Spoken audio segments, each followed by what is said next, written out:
Hola mis hermanos, ¿cómo estamos? Hoy lunes 8 de junio. ¿Cómo están mis hermanos? ¿Algún conectado por ahí? Hola, hola, Renzo. ¿Cómo estamos? Estamos empezando un par de minutitos más, perdón, un par de minutitos antes para que la gente tenga tiempo de conectarse. Avisamos en el chat de anuncios de que los estudios conmigo iban a cambiarse de sábados para lunes, porque los sábados estoy un poquito ocupadito con el asunto de la alabanza. Liliana Herrera, ¿cómo estás? Qué gusto ver, o qué gusto leerte tu nombre. ¿Y me escuchan bien? ¿Tengo que gritar más? Sí, ¿no? Estoy un poquito afónico, pero es la emoción del momento. Fifi, ¿cómo estás? ¿Qué tal? Bueno, hermanos, nos reencontramos otra vez en los estudios de la palabra del Señor. Le damos gracias porque podemos hacerlo. Y el Señor es fiel, el Señor es bueno. Entonces, hemos querido cambiar el estudio conmigo de sábado para lunes, porque los sábados ando un poco ocupado respecto con la alabanza y la culminación de la edición de la alabanza y todo eso, y preferimos hacerlo los lunes. Entonces, básicamente, por cuestiones de horario también, ¿no? Para organizarnos un poco mejor. Entonces, estamos aquí empezando hoy el estudio de Primera de Tesalonicenses, ¿no? El domingo, quería compartirles algo, ¿no? De personal. El domingo, este último domingo que ha pasado, bueno, ayer, ¿no? Ayer, la alabanza tuvo bastantes personas online, estaban mirando la alabanza, ¿no? Simplemente, hermanos, quería compartirles mi corazón. Lo que intentamos hacer los domingos con la alabanza no son videoclips. O sea, no intentamos impresionar a nadie ni hacer videoclips para que se queden ahí en el canal y se pueda hacer publicidad y ganar dinero. No, nada de eso está en nuestro corazón. En nuestro corazón está el hacer la alabanza como normalmente lo hacíamos los domingos en nuestro local, en Miraflores. Entonces, debido a que cada uno de nosotros estamos en nuestros hogares y tenemos que grabar y luego editar los audios y el video y luego mandarlos a nuestro hermano Marcos, que es el que hace la mezcla, y a veces no coincidimos en los horarios. Entonces, en ese sentido es un poquito trabajoso, el trabajo es titánico, pero lo hacemos porque amamos al Señor. No queremos impresionar a nadie, como dije hace un ratito, y no estamos haciendo videoclips. Básicamente hacemos la alabanza como si estuviéramos en la iglesia, ¿no? Es por eso que hacemos a veces repetimos algunas canciones, porque no nos da el tiempo como para producir 5 canciones por domingo. Entonces, por eso es que a veces ustedes ven que alguna alabanza se repite, porque con las justas terminamos 3, es un poco agotador, es bien titánico el trabajo que hacemos para la alabanza de los domingos. Entonces, es por eso, básicamente quería explicarles eso a ustedes, porque de pronto, como los videos están quedando subidos en YouTube y ustedes van a ver diferentes domingos y de pronto se están repitiendo algunas alabanzas, es por eso. No, es por eso que a veces no nos da el tiempo para terminar. Entonces tenemos que incluir en el video, en la edición para el domingo, canciones que ya hemos grabado. Pero vamos a intentar seguir mejorando, ¿no? Entonces, bueno, hoy día vamos a estudiar la primera carta a los tesalonicenses, escrita por Pablo desde Corinto. Pero básicamente, como a mí me gusta enseñar capítulo por capítulo y versículo por versículo, como lo hacemos en Calvary Chapel, también tenemos que enseñar la introducción de la ciudad de la carta, es decir, el contexto en el cual fue escrito. ¿Por qué Dios permitió que pase lo que pase? Y por qué Dios hizo que suceda lo que suceda respecto a los eventos que propiciaron que Pablo escriba esta carta, ¿no? Entonces, lo que vamos a estudiar hoy día es básicamente los primeros 5 versículos, ya, porque hay bastante contenido precioso, hay bastante contenido especial ahí que vamos a tocar hoy día. Pero igual tenemos que hacer una introducción a la carta, a la epístola, es decir, el contexto en el que fue escrito, qué es lo que estaba pasando en ese momento, porque para poder entender bien, ¿no?, la motivación de Pablo de escribir lo que escribió en un sentido práctico, porque muchas veces pensamos que la palabra está escrita de una manera como improvisando, y no es así. O sea, Dios ha permitido circunstancias en donde a través de las circunstancias Dios se mueve, ¿no? Y entonces así es como se producen algunas cosas. Y básicamente la doctrina de la iglesia que le fue revelada a Pablo es justamente a causa de esto, de lo que acontecía en muchas iglesias que él fundaba en sus viajes misioneros, y de alguna manera, por medio de que habían disputas teológicas y diferentes doctrinas y diferentes filosofías, es que Pablo, para esclarecer estas cosas, es que escribía a los santos, a las iglesias de la época, para de alguna manera corregir los errores y certificar el contenido doctrinal de la iglesia, ¿no? Es decir, establecer una doctrina elemental, neural, una columna vertebral de creencias en la que los cristianos tenemos que basar nuestra fe.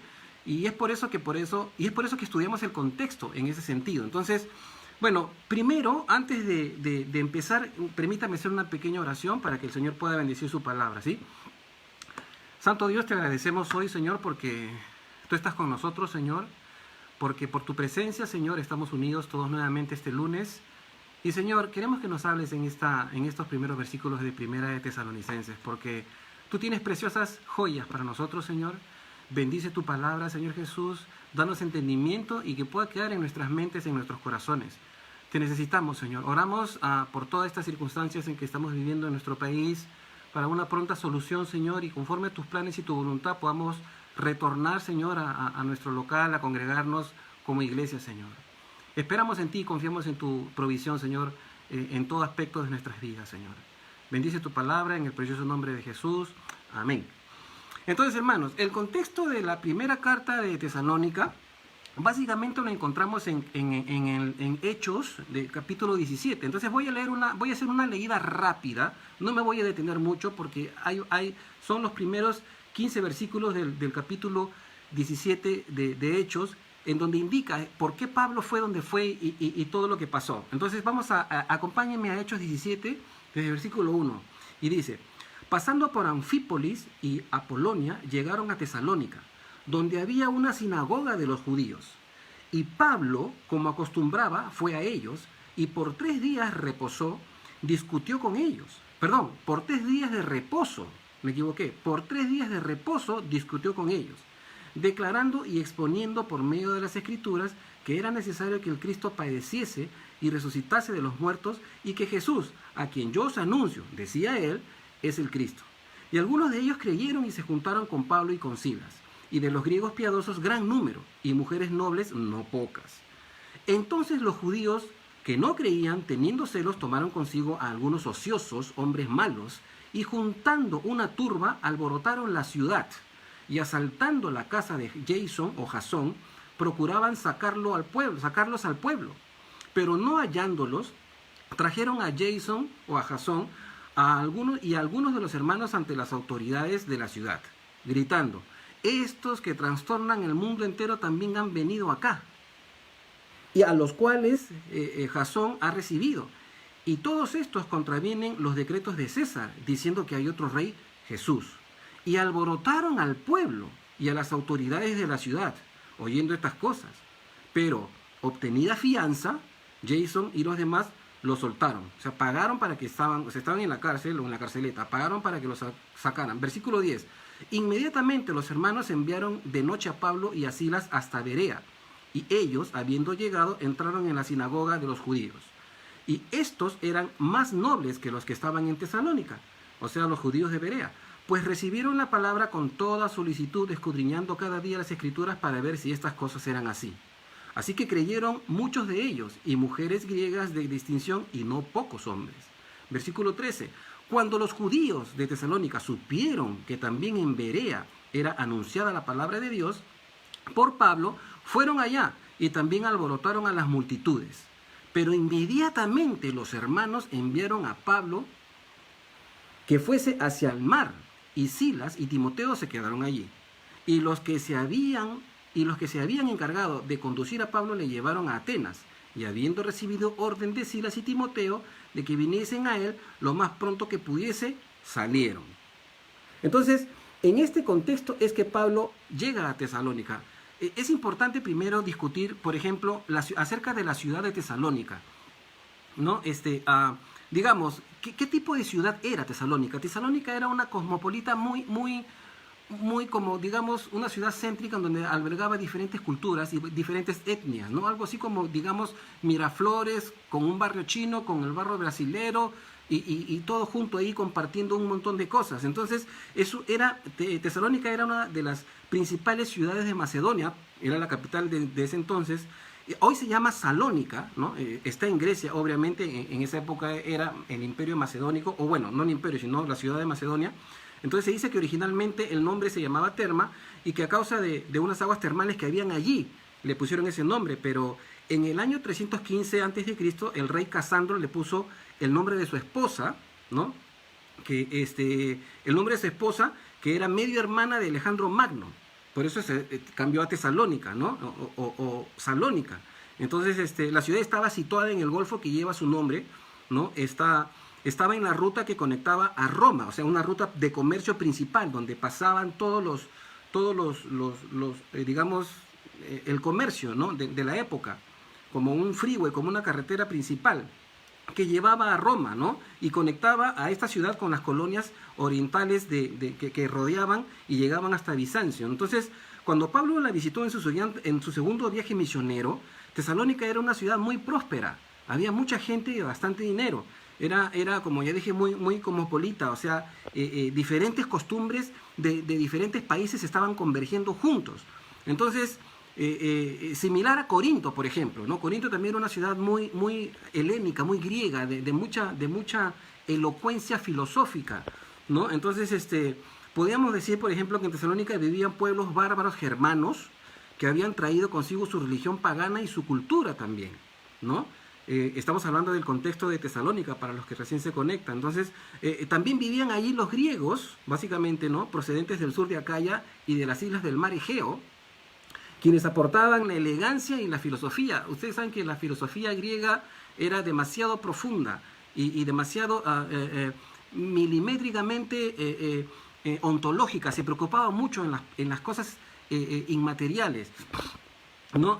Los romanos del oriente también se encontraban en la ciudad y por lo general eran soldados jubilados, personas ancianas que aportaban un poder político, ¿no? Una jerarquía política y eran personas ricas, o sea, personas que tenían mucho dinero. Y también finalmente los judíos que llegaban en gran número del Oriente Medio y eventualmente también se decía de que el tercio de la población de Tesalónica, que aproximadamente era entre unos 250 y 300.000 personas, ya un tercio de esta población era judía, era hebrea. Entonces ya se imaginan todos los, digamos, las sinagogas que los judíos querían establecer en la ciudad también. Entonces ellos trajeron su fe, los judíos trajeron su fe y su ética monoteísta también, pero también trajeron sus prejuicios nacionalistas, ¿no?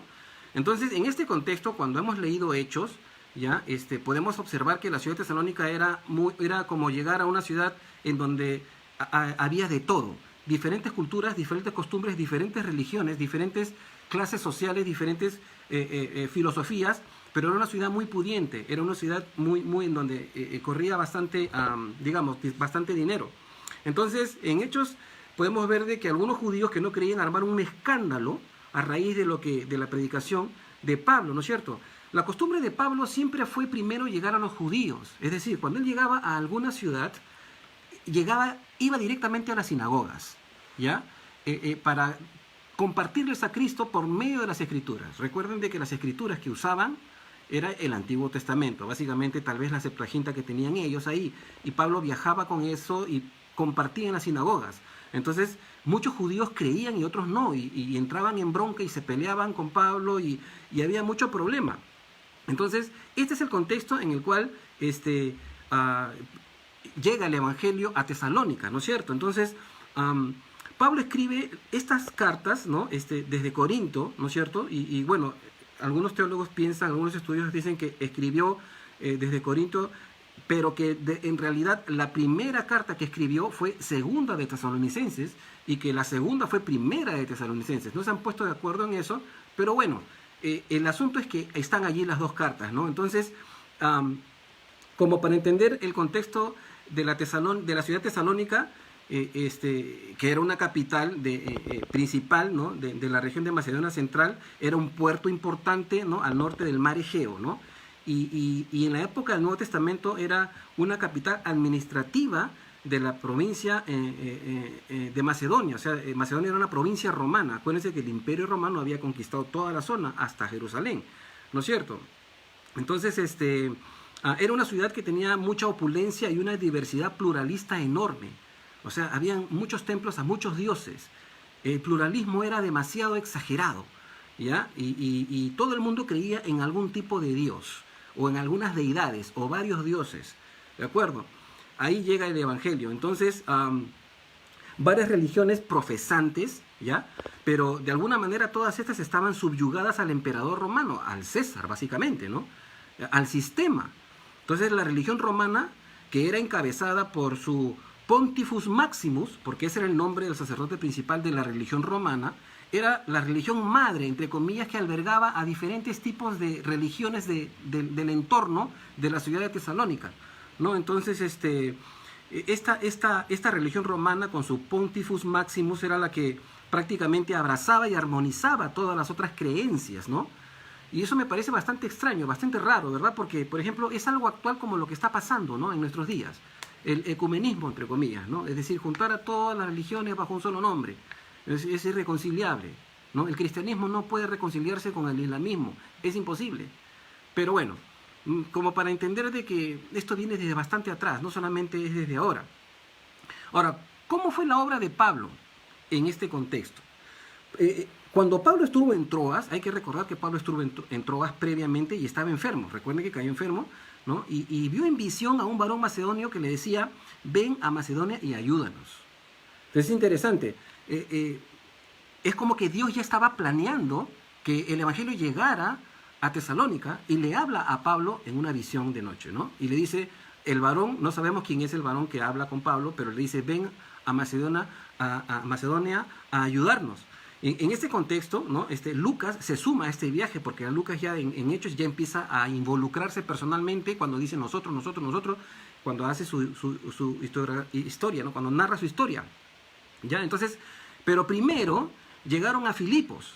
Acuérdense que primero llegaron a Filipos y hubo incidentes en Filipos que fueron no menores. ¿Se acuerdan de la divina? ¿No? ¿Se acuerdan que estos han venido en nombre del Señor a esto, que lo otro? Y hasta que Pablo la reprendió. Y bueno, se armó el despelote, se armó una cosa horrible y tuvieron que salir huyendo, ¿no es cierto? Entonces, inclusive el escándalo fue tanto de que los aprisionaron, ¿no? Vino la prisión, luego estando en la prisión hubo el terremoto, ¿no es cierto? Y luego el carcelero que casi se quiso matar. Y después de esto ya Lucas, Silas, o Silvano, que también es otro nombre, ¿no? Y Timoteo y Pablo salieron por tierra. Es decir, en esta ruta comercial que llevaba a la mayoría de mercaderes a Tesalónica. Estaban camino a Tesalónica y llegaron todos azotados y golpeados. Recuérdense que los azotaron. Entonces, un poco difícil, ¿no? Entonces, Pablo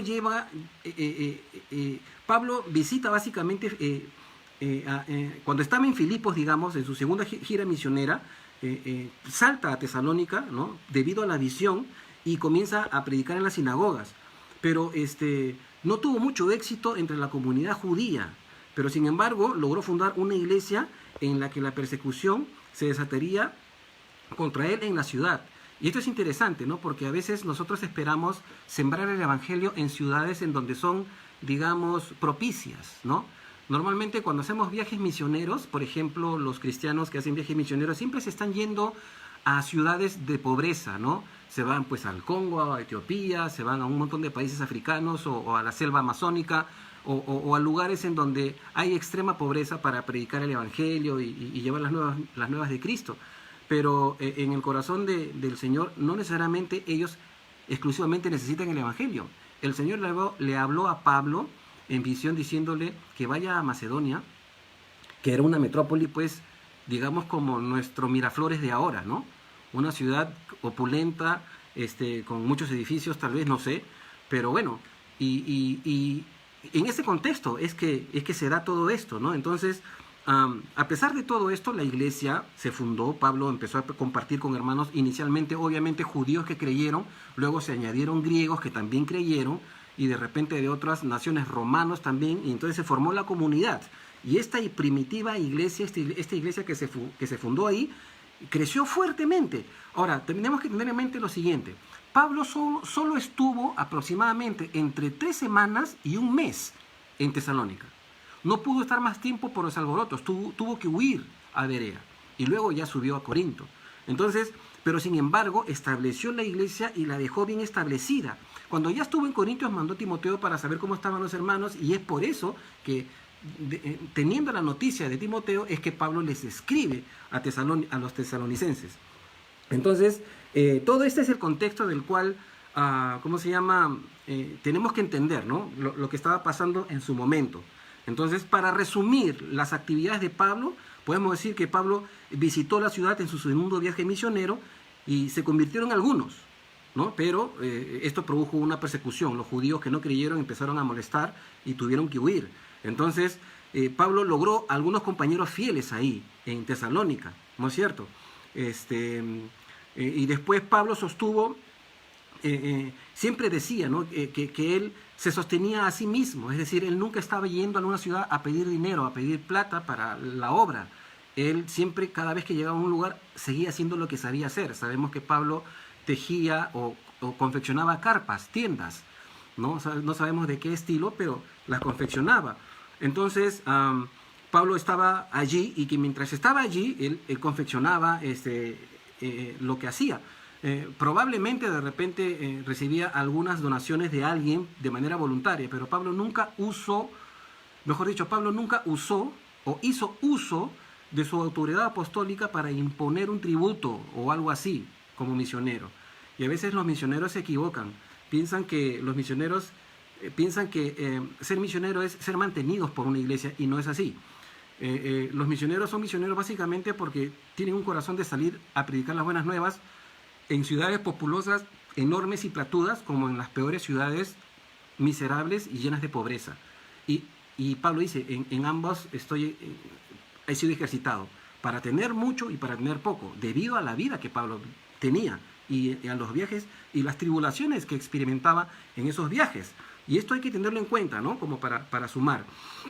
Entonces, Pablo le manda a Timoteo, ¿no? De vuelta, ¿no? Y Demas, que aparece como un personaje también muy interesante, aunque después Demas también se apartó, bueno, eso es otro tema, fue a Tesalónica también. Y entonces mandaron presentes, ¿no? Los de Filipenses mandaron presentes a Pablo en vista de lo que había estado sucediendo. Entonces, Pablo visita Tesalónica, ¿no? Para redundar un poquito, dice la palabra en 3 días de reposo, es decir, 3 sábados, aproximadamente 3 semanas, un mes, ¿no? Entonces predican en la sinagoga, algunos judíos creen, ¿no? Pero los otros judíos que no creyeron armaron una turba con hombres malos, como lo que está pasando en Estados Unidos, por ejemplo, ¿no? Que a raíz de una injusticia, ¿no? Que realmente sí es una injusticia, han salido a destrozar al país como si tuvieran todo el derecho de hacerlo, y juntando a vándalos, juntando a hombres malos. Esa es la costumbre básica de las protestas que no tienen una justificación real, pero bueno, siempre sucede. Entonces, este es el contexto, ¿ya? En donde nace básicamente en el corazón de Pablo escribirles a los de Tesalónica.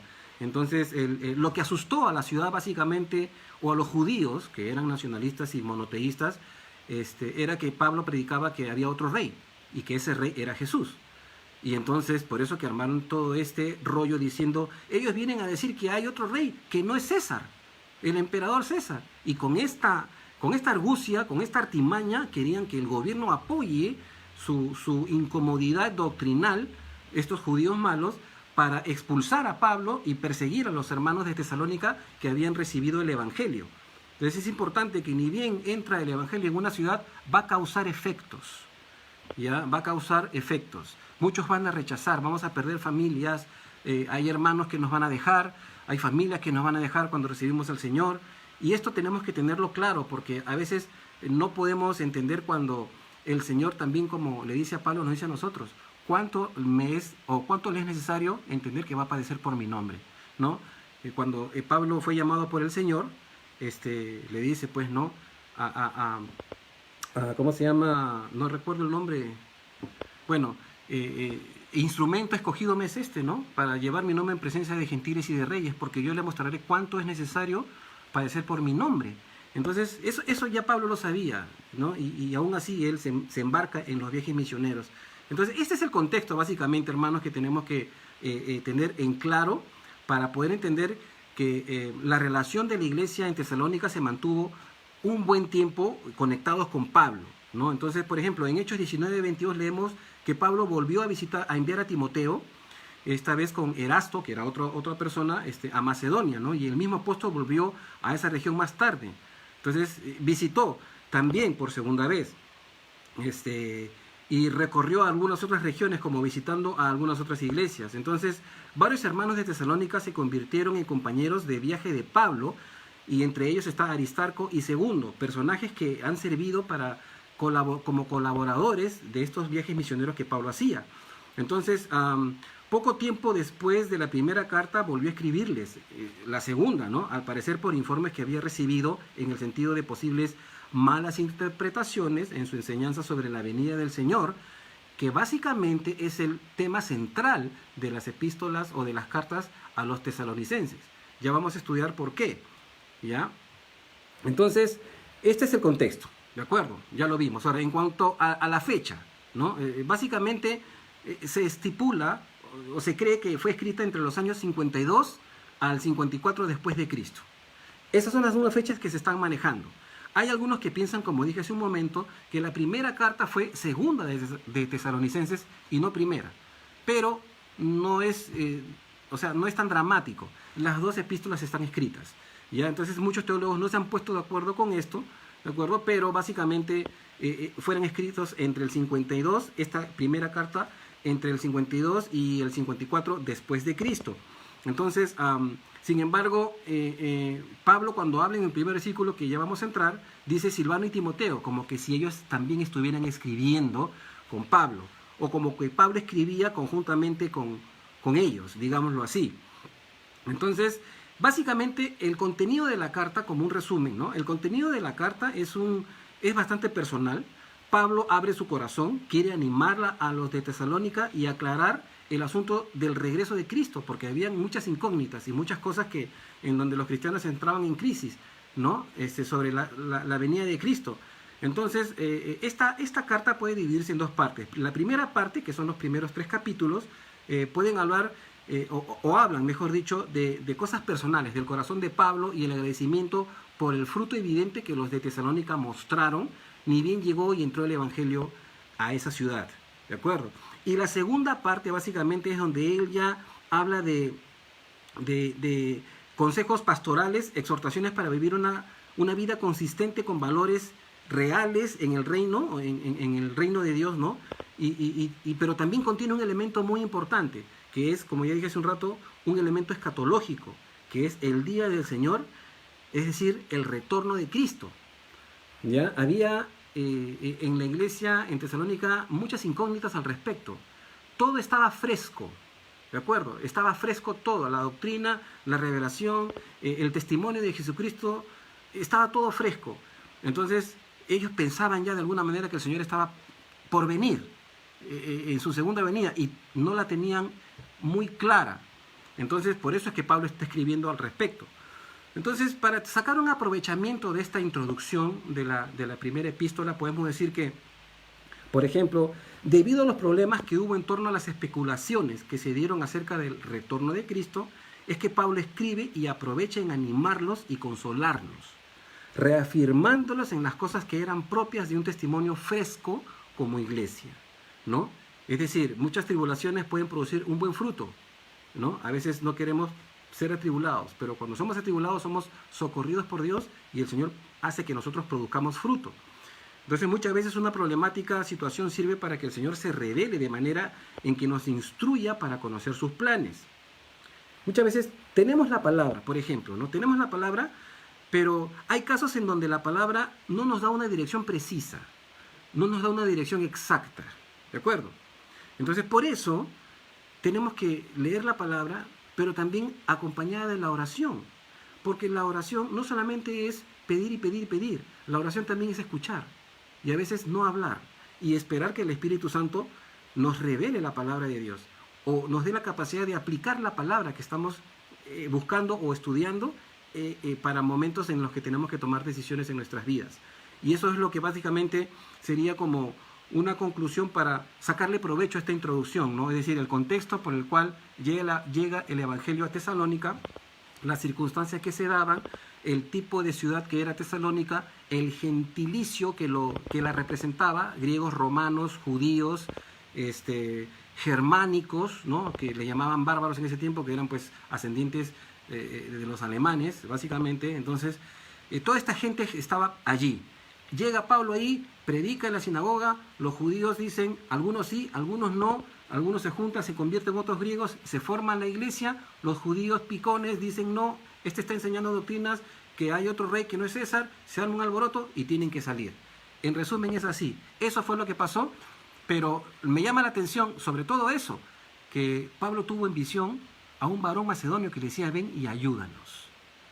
Como que el Señor ya estaba preparando el corazón de Pablo para ir a esa ciudad, porque de repente era una ciudad tan cosmopolita en donde uno puede pensar de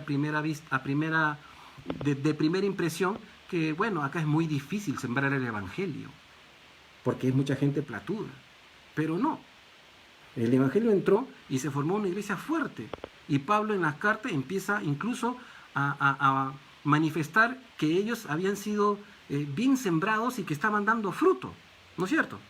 Entonces, después de esta pequeña introducción, que nos ha tomado media hora, lo siento, mis hermanos, pero ya entramos de lleno al texto. Entonces, Primera de Tesalonicenses, capítulo 1, versículo 1. Ustedes saben que estudiamos de manera inductiva la palabra, nosotros estudiamos capítulo por capítulo, versículo por versículo, y es así como creemos que la palabra de Dios tiene que ser expuesta. Porque nosotros en Calvary Chapel enseñamos todo el consejo de Dios, de tapa a tapa. No usamos tópicos ni somos temáticos, enseñamos la palabra en su contexto como corresponde. Entonces, Primera de Tesalonicenses, primero leemos los primeros 5 versículos y luego hacemos el estudio. Permítanme leer, acompáñenme a Primera de Tesalonicenses del 1 al 5. Capítulo 1, versículos del 1 al 5 dice, Pablo, Silvano y Timoteo. Silvano es Silas también, ¿de acuerdo? A la iglesia de Tesalonicenses, en Dios Padre y en el Señor Jesucristo. Gracia y paz sean a vosotros de Dios, nuestro Padre, y del Señor Jesucristo. Damos siempre gracias a Dios por todos vosotros, haciendo memoria de vosotros en nuestras oraciones, acordándonos sin cesar delante de Dios y Padre nuestro de la obra de vuestra fe, del trabajo de vuestro amor y de vuestra constancia en la esperanza en nuestro Señor Jesucristo. Porque conocemos, hermanos amados, de Dios, vuestra elección. Pues nuestro evangelio no llegó a vosotros en palabras solamente, sino también en poder, en el Espíritu Santo y en plena certidumbre, como bien sabéis cuáles fuimos entre vosotros por amor de vosotros. Estos son los primeros 5 versículos que vamos a estudiar. Entonces, yendo de lleno al versículo 1, dice Pablo y Silvano y Timoteo a la iglesia de los tesalonicenses en Dios y Padre, en Dios Padre y en el Señor Jesucristo, gracia y paz sean a vosotros de Dios nuestro Padre y del Señor Jesucristo. Interesante es aquí que Pablo no menciona, como en otras epístolas, Pablo, apóstol de Jesucristo. ¿Por qué? Porque los tesalonicenses reconocieron su autoridad básica. Ellos sabían que habían sido enviados por Dios y Pablo no tiene que defender su ministerio. Eso me lleva a pensar de que a veces, en algunos momentos, digamos, la investidura que el Señor da es requerida, pero en otros momentos no. A veces no. ¿No es cierto? Y hay que discernir. Pablo, acá no dice Pablo, apóstol de Jesucristo, simplemente dice Pablo, Silvano y Timoteo a la iglesia de los tesalonicenses. Entonces, también los incluye a ellos como colaboradores. Él los considera como cofundadores de la iglesia en Tesalónica, Silvano y Timoteo. Entonces, Silvano se convirtió en un personaje muy, muy importante para la obra. Y era como un brazo derecho, alguien que siempre apoyaba, estaba viajando constantemente, ¿no? Incluso en Segunda de Pedro, capítulo 5, versículo 2, podemos ver que ayuda a Pedro, también al apóstol Pedro. Ahora, hablando de Timoteo, Timoteo se convirtió en el hijo espiritual de Pablo, cuando Pablo al principio tenía cierta reticencia con Timoteo, ¿no es cierto? En este contexto, en este momento, aún Timoteo está muchacho, ¿ya? Pero luego con el tiempo se convirtió en mano derecha y estuvo con Pablo en los peores momentos de Pablo.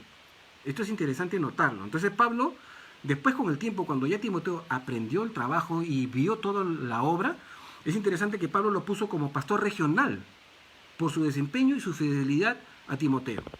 Si ustedes leen las epístolas pastorales de Pablo a Timoteo, se dan cuenta que Pablo le dice a Timoteo: yo te dejé en esta ciudad para que corrigieses lo deficiente, para que establecieses ancianos, para que no enseñen diferente doctrina.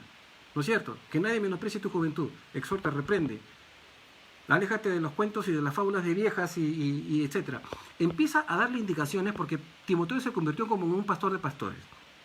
Entonces, para contextualizar esto, más o menos es como lo que practicamos nosotros en el movimiento de Calvary Chapel. ¿No es cierto? El pastor Chuck Smith fundó Calvary Chapel por los 60s, después de la revolución de los hippies. La historia es larga, no la voy a compartir ahora, pero de pronto él tuvo a sus discípulos, ¿no? Y lo que ahora conocemos como el consistorio o el concilio de Calvary Chapel, de la asociación de Calvary Chapel, ¿no? Y a su vez, cuando nuestro pastor Lucho fue a estudiar al colegio bíblico, retornó a Lima y se fundó la primera Calvary Chapel en 1995 en marzo. Y entonces de allí crecieron, ahora hay un montón de Calvary Chapel como ustedes conocen, y de ahí saltó también a Colombia, y de ahí saltó también a Chile, y hace 2 días, el sábado, hubo una conferencia sudamericana de pastores de Calvary Chapel. Entonces, algo así, es como que nosotros, la consigna no es enseñorearse de cada iglesia. En Calvary Chapel cada iglesia es independiente, cada iglesia es autónoma, se autosustenta.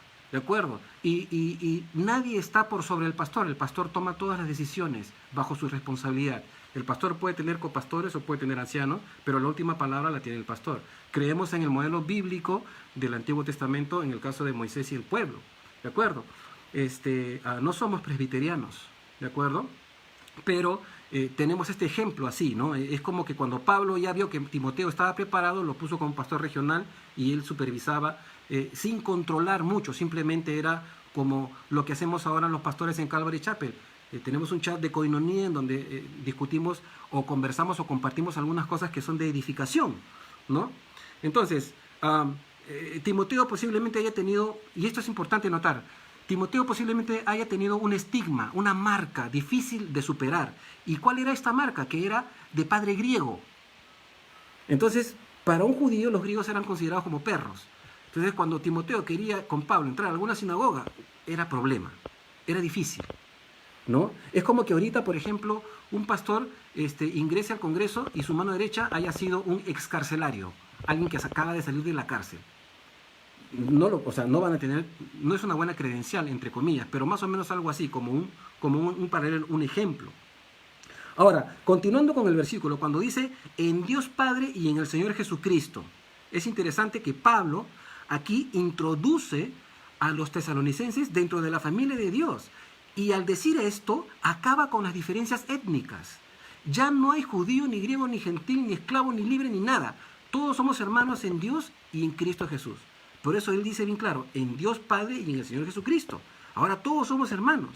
Entonces, esta primera carta, primera de Tesalonicenses es una de las primeras cartas escritas por Pablo, una de las, por no decir la primera, ¿ya? Entonces la doctrina estaba fresca, recién estaba la iglesia recibiendo la revelación de la doctrina por medio de la teología paulina, como la conocemos en teología. Pero es interesante notar que esta carta, que fue escrita como una de las primeras, no contiene reprensiones ni advertencias contra falsas doctrinas ni disputas teológicas, porque el evangelio estaba fresco, estaba nuevo. El único inconveniente que había en la ciudad de Tesalónica era ¿cuándo regresa el Señor? ¿Qué pasa con los que ya murieron? ¿Cómo es esto de la resurrección? No entendemos, no sabemos, ¿no? Y por eso Pablo es que escribe esto, ¿de acuerdo? Entonces, Es interesante notarlo, ¿ya? Ahora, cuando Pablo dice gracia y paz, esto siempre es una especie de amor, gracia y paz, o gozo y paz, es como una trilogía que Pablo siempre usa en sus epístolas.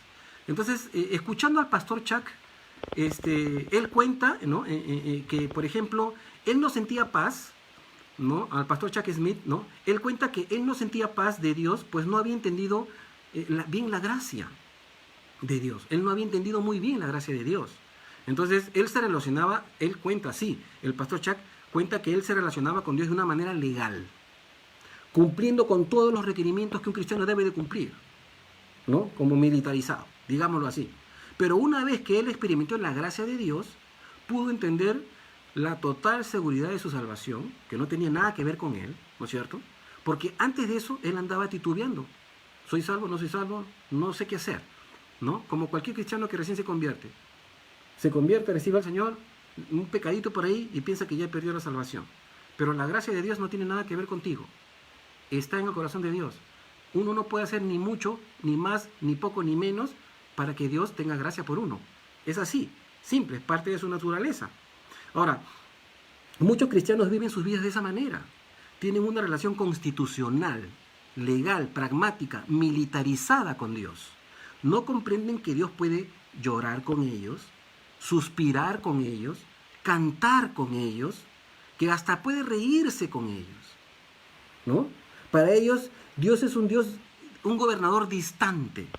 No, el Señor se puede molestar si hago esto o aquello, en vez de un padre amante. ¿No es cierto? Entonces, entendamos de una vez por todas que su gracia nos favorece. Ya lo demostró Cristo Jesús en la cruz. ¿No es cierto? Entonces, su gracia nos favorece, no depende de nosotros. Él es bueno. Así que tengamos paz con Él por medio de esta gracia. Entendamos que no depende de nosotros. El Señor ha otorgado su gracia y ya. ¿Qué puedo hacer? No puedo hacer nada. Vamos avanzando rapidito. Versículo 2. ¿Ya? Versículo 2 dice: damos siempre gracias a Dios por todos vosotros, haciendo memoria de vosotros en nuestras oraciones, acordándonos sin cesar delante de Dios y Padre de Dios y Padre nuestro de la obra de vuestra fe, del trabajo de vuestro amor y de vuestra constancia en la esperanza en nuestro Señor Jesucristo. Entonces aquí Pablo está indicando que la oración era fundamental en la vida de Pablo. Él siempre dice: siempre estoy dando gracias a Dios por ustedes todo el tiempo. Entonces, lo que más me hace mirar y resaltar es que la intercesión es constante y nosotros tenemos que mantener una intercesión constante, ¿no? Entonces, Pablo agradece al Señor por los de Tesalónica y considera que son parte de su familia y hace oraciones constantes por ellos. No solamente ora una sola vez. La oración intercesora es vital. Tenemos que siempre estar orando unos por otros, hermanos, no solamente cuando un hermano pide oración, sino constantemente siempre, ¿no? Entonces, 3 evidentes frutos de los hermanos de Tesalónica. Primero, la obra de vuestra fe. Una fe evidente, una fe que obraba a favor del bien común, una fe que testificaba quiénes eran y los mantenía en constante crecimiento. Segundo fruto, el trabajo de vuestro amor. Un amor que los impulsaba a trabajar hasta el cansancio, hasta decir ya no puedo más, agotadísimo, hasta allí. Un amor así tenían los de Tesalónica, sirviéndoles o sirviéndose los unos a los otros y haciendo todo lo que podían con todas sus fuerzas. Y un tercer fruto, la constancia en la esperanza. Ahora, ¿qué tipo de esperanza? ¿Qué esperaban?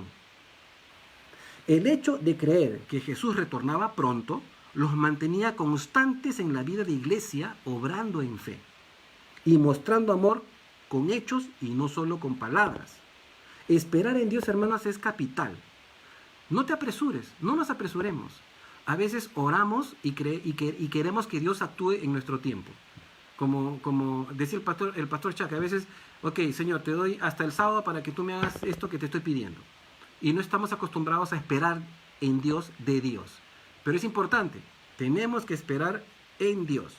Entonces, cuando nos mantenemos expectantes del retorno de Cristo, dejamos de prestar atención a la influencia de un mundo que nos quiere adormecer.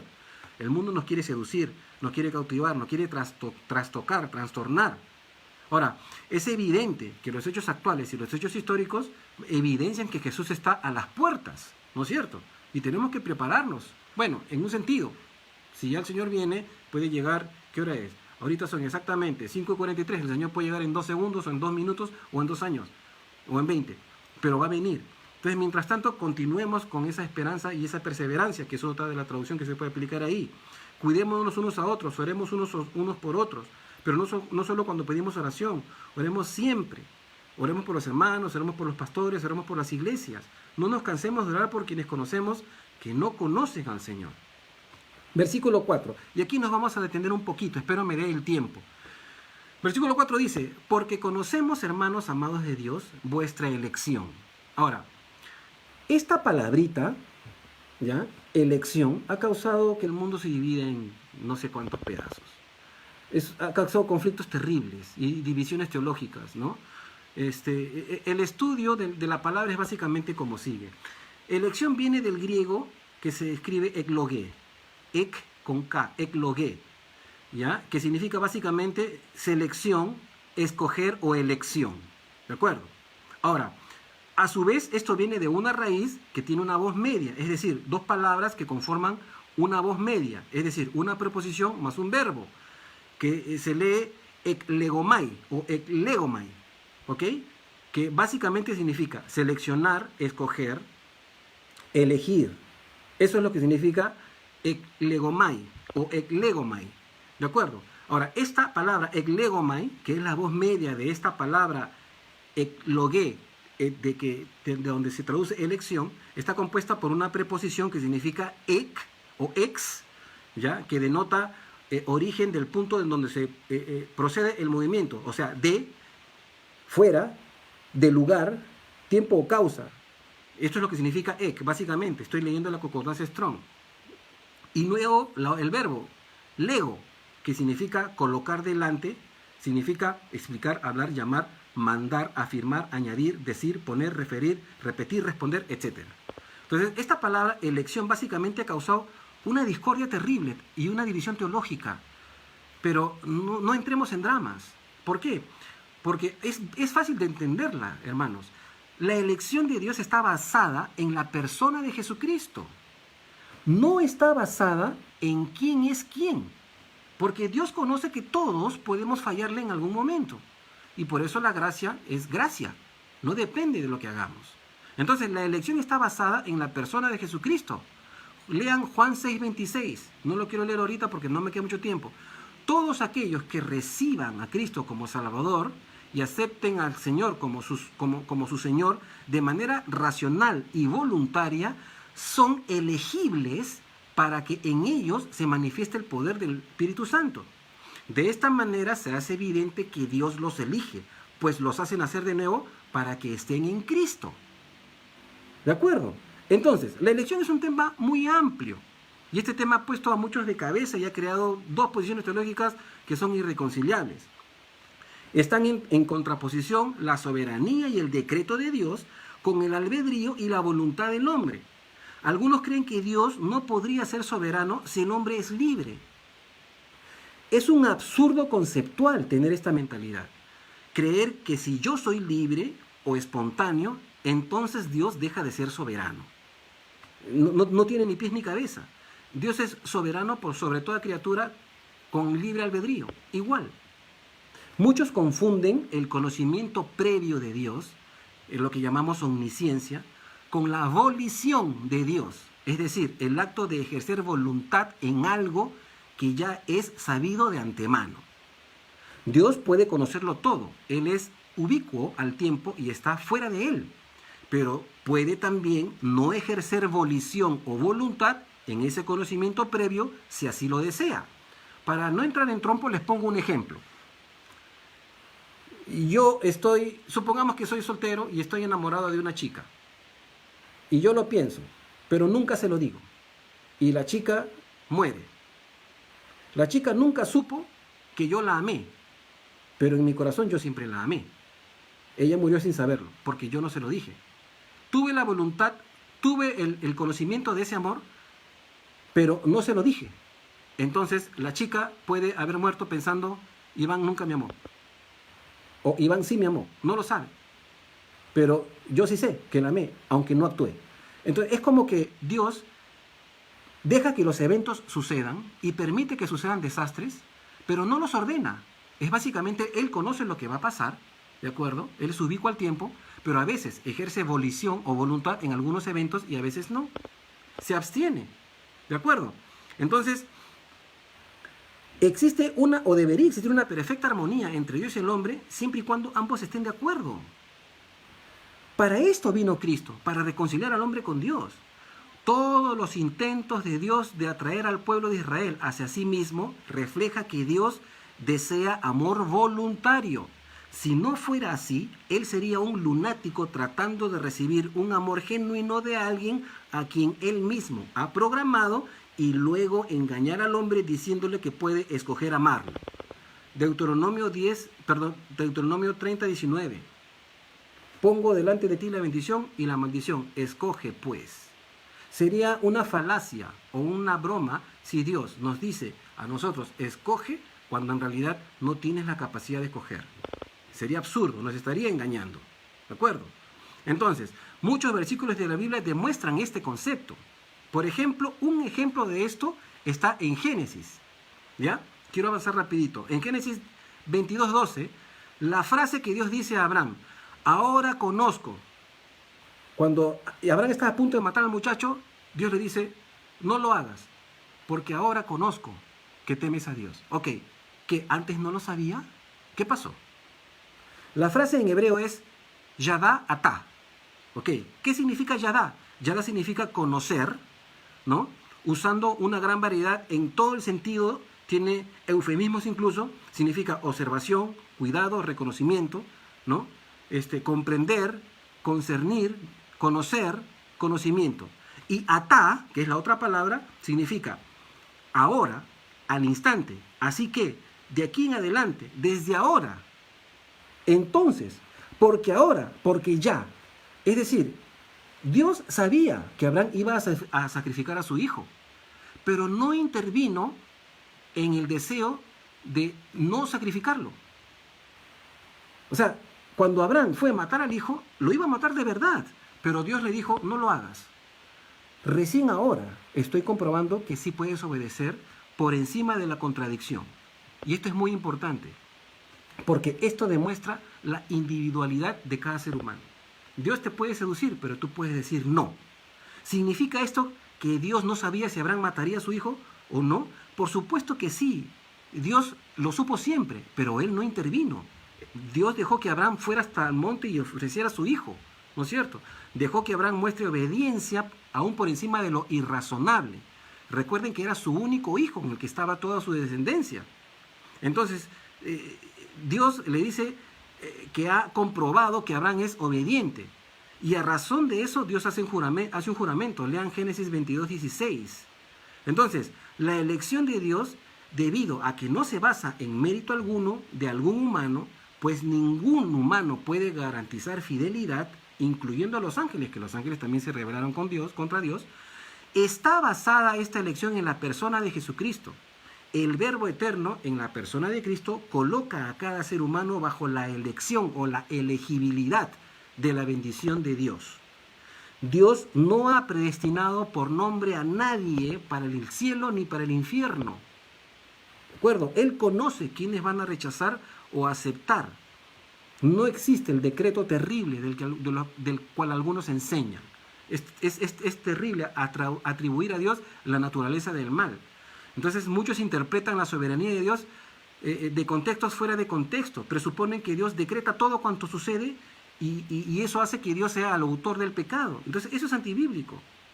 Dios ha decretado muchas cosas, ¿no? En la historia lo vemos, que han sido ignoradas a lo largo de la historia. Por ejemplo, en Deuteronomio 4:1 dice, ahora pues, oh Israel, oye los estatutos y decretos que yo os enseño para que los ejecutéis y viváis y entréis y poseáis la tierra que Jehová, el Dios de vuestros padres, os da. Pregunto, ¿el pueblo hizo caso? No. ¿El pueblo obedeció? No. Entonces, la pregunta es, ¿quién pudo más? ¿El decreto de la soberanía de la ley de Dios o la voluntad del hombre? Están en contraposición. ¿Quién pudo más? ¿Acaso Dios se hace impotente frente a la voluntad del hombre cuando le dice no? Dios quiere relacionarse con seres libres porque Él es un ser libre. ¿No es cierto? Entonces tenemos que tener esto en mente. ¿Por qué? Porque muchas veces entramos en trompo cuando hablamos de la elección, ¿no? Y hay por ahí algunas corrientes doctrinales que ya no predican el Evangelio porque no sabemos si el que le estoy predicando es elegido o no es elegido.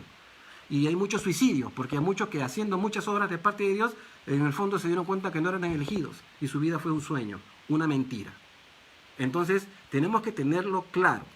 Deuteronomio 8.1 dice también: cuidaréis de poner por obra todo mandamiento que yo os ordeno hoy, para que viváis y se multipliquéis y entréis y poseáis la tierra que Jehová prometió con juramento a vuestros padres. Esta orden que Dios dio, dice, yo os ordeno hoy, esta orden no fue coercitiva, o sea, no obligó al hombre a cumplir esa ley. Aunque salió de la boca de Dios, el pueblo no hizo caso. ¿Qué pasó acá? ¿Y dónde está la soberanía de Dios entonces?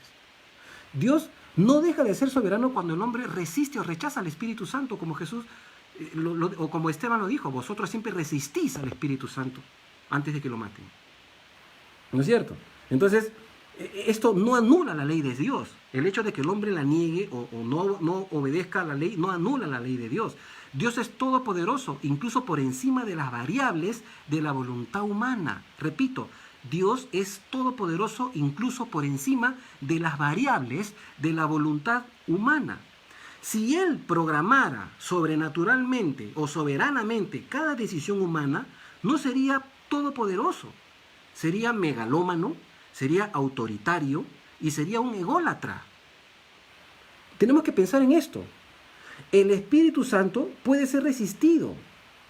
Hechos 7:51, Esteban lo dijo: vosotros siempre resistís, como ustedes también, vuestros antepasados, vuestros padres, resisten al Espíritu Santo. ¿Dónde está entonces esta soberanía? ¿Deja a Dios de ser soberano cuando alguien le dice no? Por supuesto que no. ¿Dios sabía que este alguien le iba a decir no?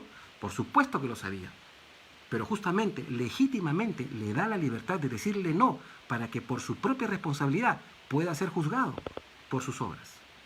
Porque si no, el juicio frente al gran trono blanco sería una mentira colosal, ¿no? Y Dios estaría juzgando y condenando a todos aquellos a quienes Él de alguna manera programó, escogió para mandarlos a la condenación eterna. Lo cual para mí es una blasfemia, es una herejía. Porque Dios dice de sí mismo: yo no quiero la muerte del impío, sino quiero que viva y se aparte de su mal camino. Y es lo que Dios dice. Si hay alguna doctrina, hermanos, que contraviene o contradice la naturaleza de Dios, deséchala. Dios no es el creador del pecado. No entremos en esta, es una especie de sofisma, ¿no? Es una especie de Dios creó todo. Y como el pecado existe, entonces Dios creó el pecado, porque Dios crea todo. No. Te pongo un ejemplo. Yo tengo un hijo, ¿no es cierto? Y este hijo va y viola y mata a un niño. ¿De quién es la culpa? ¿Del hijo o mía? Del hijo. Yo no tuve nada que ver, fue su propia decisión, ¿no es cierto? O van a decir, cuando van a juzgar, el juez dice: este muchacho, ¿hijo de quién es? Ah, es de Iván. Ah, entonces quien va a ir al infierno es Iván, porque por culpa de Iván existe el hijo. No tiene ningún sentido. Todos somos responsablemente morales, o somos responsables moralmente delante de Dios. Ok, perdóname que me apasione mucho, pero no soporto cuando imputan a Dios el pecado o el mal. Versículo 5 dice: pues nuestro evangelio no llegó a vosotros en palabras solamente, sino también en poder, en el Espíritu Santo y en plena certidumbre, como bien sabéis cuáles fuimos entre vosotros por amor de vosotros. Entonces, la evidencia de la elección se hace notoria por la manifestación del Espíritu Santo en la gente de Tesalónica. Por eso Pablo dice: conocemos de vuestra elección. Es decir, Dios me habló a mí y me dice: ven a Macedonia a ayudarnos. Hay un varón que se le presenta en visión. Y Pablo tiene esta confirmación. Dios quiere que vaya a Tesalónica. Quedaron en Filipos por un tiempo. Y luego, después de que casi los matan porque los azotaron, llegan a Macedonia. Y entonces se entiende que Dios tiene pueblo allí. Cuando llega a Macedonia se encuentra con romanos, bárbaros, con griegos. Se encuentra con un montón de gente. Una metrópolis difícil de creer que el evangelio puede calar, puede penetrar. Pero sucedió. Y Tesalónica fue una de las iglesias que se conformó sólidas en ese momento, ¿no? Entonces, cuando Pablo escribe esto, les escribe porque considera que son parte de su familia. Ella los considera que son como sus compañeros de milicia, ¿no es cierto? Y Pablo mismo demuestra esto, que él dice, que él escribe, ¿no? por puro amor. Entonces el amor de Pablo demostró por ellos una especie de, ¿saben qué? Ustedes son tan familia mía que los considero como si fueran mis hermanos, mis colaboradores, porque solamente estuve con ustedes 3 semanas, nada más. Pero bueno, así es como nació la iglesia. Entonces, desde el punto de vista de Pablo y desde el punto de vista de la iglesia, es decir, el reconocimiento de los tesalonicenses del apostolado de Pablo. Ellos dijeron, Pablo ha venido y nos está predicando el Evangelio, hemos creído y reconocemos que él es una autoridad. Así que no hay que estar cuestionando. Entonces, básicamente, ¿no? Pablo expresa su corazón con la confianza de que los de Tesalónica saben que Dios lo mandó a él para ellos. ¿No es cierto?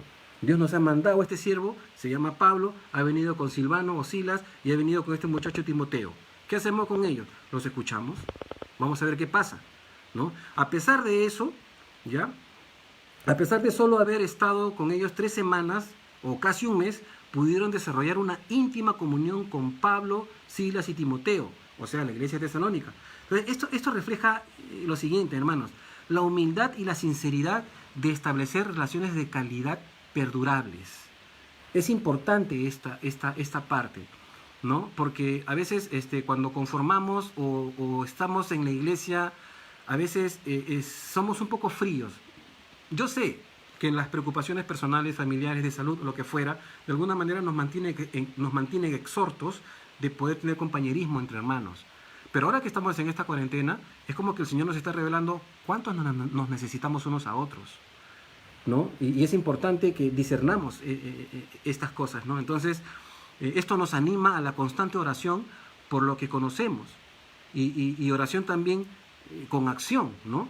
Entonces Pablo nunca, ya estoy terminando con esto, Pablo nunca les pidió dinero ni hizo alardes apostólicos. Nunca. Cuando llegó a Tesalónica, él no tocó trompeta y dijo, por si acaso yo estoy viniendo acá porque Dios, el Altísimo, me ha enviado, ¿no? Como estos pseudos apóstoles que se presentan a sí mismos como apóstoles y como profetas, ¿no? Que básicamente lo que hacen es engañar a la gente. Entonces simplemente Pablo llegó, presentó el Evangelio y los de Tesalónica dijeron, wow, sí, está bien, así sucedió, creemos en Cristo Jesús.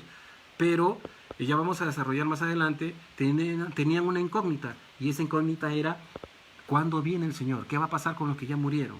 Eso lo vamos a estar viendo más adelante. Entonces, hermanos, quiero dejarlos con esto, ¿ya? Nosotros como iglesia estamos haciendo todos los intentos y todo lo que está en nuestra capacidad, ¿ya?